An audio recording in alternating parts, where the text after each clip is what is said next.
മലപ്പുറം ജില്ലാ പഞ്ചായത്ത് 2023-24 വാർഷിക പദ്ധതിയിൽ ഉൾപ്പെടുത്തി 20 ലക്ഷം രൂപയോളം ചെലവിട്ട് നിർമ്മിച്ച എടപ്പാൾ ഗ്രാമപഞ്ചായത്ത് വൈദ്യർമുല ഹെൽത്ത് സെന്റർ അംഗൻവാടി കെട്ടിടം ഉദ്ഘാടനം ചെയ്തു.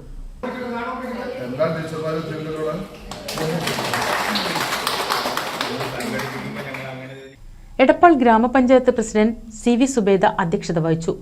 ജില്ലാ പഞ്ചായത്ത് അംഗം അഡ്വക്കേറ്റ് പി പി മോഹൻദാസ് കെട്ടിടത്തിന്റെ ഉദ്ഘാടനം നിർവഹിച്ചു. നമ്മുടെ കുട്ടികൾക്ക് ഏതായാലും നല്ല സൗകര്യത്തോടു കൂടി ഇരിക്കാൻ കഴിയും. ഇനി അതിന്റെ ഫർണിച്ചറൊന്നും ഇല്ല വെക്കണ്ടേ? ഫർണിച്ചർ ഇല്ലാത്തൊരു ഇത് തോന്നി. പക്ഷെ അവിടെ നമ്മൾ ഇവരെ അംഗൻവാടിയിൽ അത് കണ്ടല്ലോ, തലമുണ്ട. പിന്നെ വേറൊരു കാര്യം കൂടി ഉണ്ട് കേട്ടോ. നമ്മൾ ഈ വികസന പ്രവർത്തനം എന്നൊക്കെ പറയുമ്പോഴേ വെറും ഗവൺമെന്റിന്റെ പൈസ കൊണ്ടല്ല. ചിലതൊക്കെ നമ്മളൊക്കെ വിചാരിച്ചാലും ചെറിയ പൈസ കൊടുത്ത്, വലിയ പൈസ ഒന്നും ഇപ്പോൾ 1000-5000 ഒന്നും കൊടുക്കാനില്ലെങ്കിൽ പോലും ചെറിയ രീതിയിലൊക്കെ നമുക്ക് കുട്ടികൾക്കുള്ള ഒരു ചെറിയ ചെയർ എന്നൊക്കെ പറഞ്ഞാൽ 200-250 റുപ്യൊക്കെ വരുന്നുണ്ടാവുള്ളൂ എന്ന് എനിക്ക് തോന്നുന്നത്. ഇല്ല, അത്രയല്ല വരും.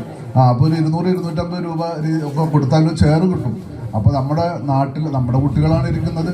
നമ്മുടെ കുട്ടികൾ നല്ല വൃത്തിയിൽ ഇരിക്കാൻ വേണ്ടി നമുക്കൊക്കെ വേണമെങ്കിൽ ചെയ്യാം. 1-2 ചെയറൊക്കെ ചെറിയ പൈസ 10-5 റുപ്യൊക്കെ ഉണ്ടെങ്കിൽ 2 ചെയർ കിട്ടും. അതുപോലെ പറ്റാവുന്ന, കാരണം മുഴുവൻ നമ്മൾ ഗവൺമെന്റിന് അതുപോലെ പഞ്ചായത്തുകളെയും മാത്രം ആശ്രയിക്കുന്ന ഒരവസ്ഥ ഉണ്ടാകുന്നത് ശരിയല്ല.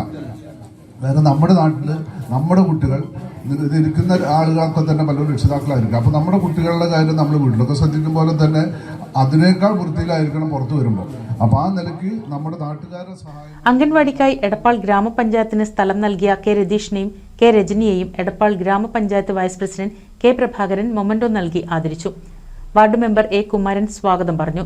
ക്ഷേമകാര്യ standing committee chairman A Dineshan, വികസന standing committee chairperson Kshama Rafeeq, ആരോഗ്യ വിദ്യാഭ്യാസ standing committee chairperson Sheena Mailanchipparambil, block ആരോഗ്യ standing committee chairman NR Aneesh, Ashif Pukarthara, VP Vidyadharan, ICDS supervisor Krishnendu തുടങ്ങിയവർ സംസാരിച്ചു.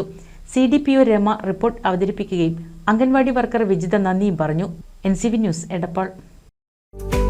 കേരളത്തിലെ number 1 broadband cable TV network കമ്പനിയായ കേരള വിഷൻ ഇന്ന് ഇന്ത്യയിലെ ആദ്യ 10 ബ്രോഡ്ബാൻഡ് കേബിൾ TV സേവനദാതാക്കളുടെ പട്ടികയിൽ ഇടം നേടിയിരിക്കുന്നു. Vision success. ആഘോഷിക്കാം ഈ അഭിമാന നേട്ടം.